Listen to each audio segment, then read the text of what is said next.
Yo, what's happening mga auntie, mga uncle?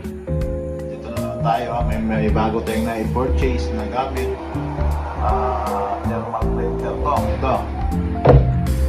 Actually, meron to sa Pinas. May mga nabibenta na ng ganito sa Pinas. Ito yung brand niya. Gusto ko lang gagawin ko siya ng review kung gaano ba talaga kaganda ang itong klase ng stencil printer. Actually, meron talagang mas mura, pero mas pinili ko to. So, huwag na nating patagalin. Tingnan na natin kung ano ang kanyang kayang gawin. Ang Peripage Thermal Printer ay isang inkless printer. Gumagamit lang ito ng init kaya napiprint niya.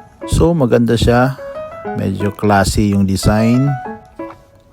Chine-check muna natin at bubuksan natin sa loob kasi meron pa siyang rolling paper.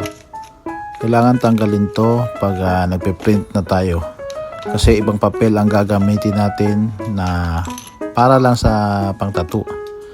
So kukuha tayo ngayon ng Spirit transfer paper. Tanggalin mo lang yung second page nito kasi nagsisilbing cover lang yan.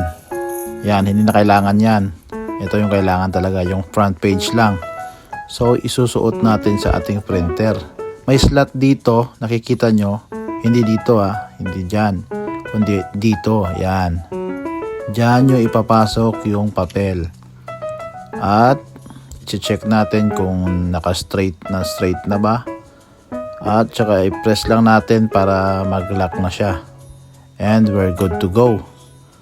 So ganito, pag wala pa kayong apps, kasi may kailangang i-download na app kung may App Store, makikita nyo sa App Store or sa Play Store yan.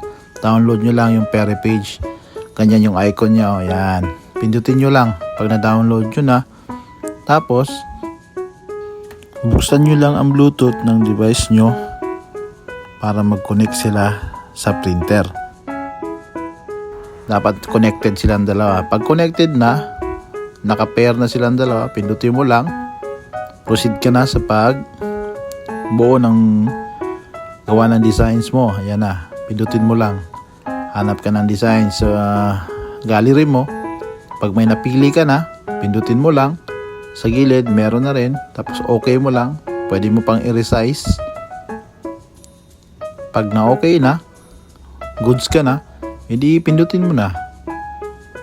Yan, para ma-print na. Isa pa. Nakita mo na yan, buong buo. Yan. I-print mo, pindutin mo ulit. Yun.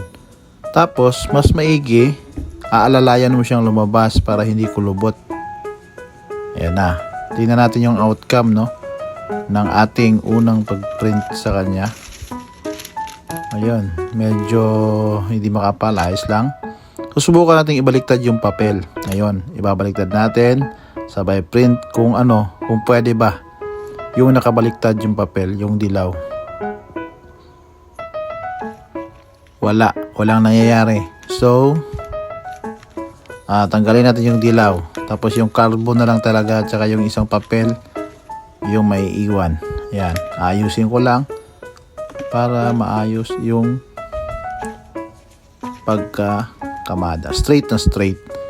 Yun, edi pindutin na yan.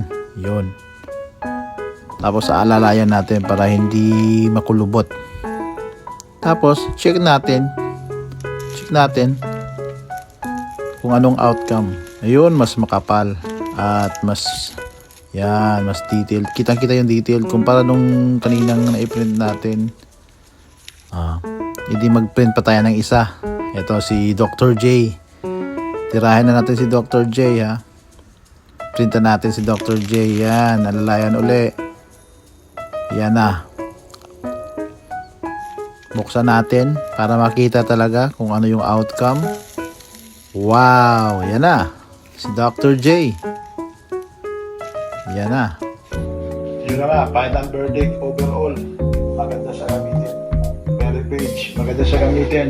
At meron dito sa Pinas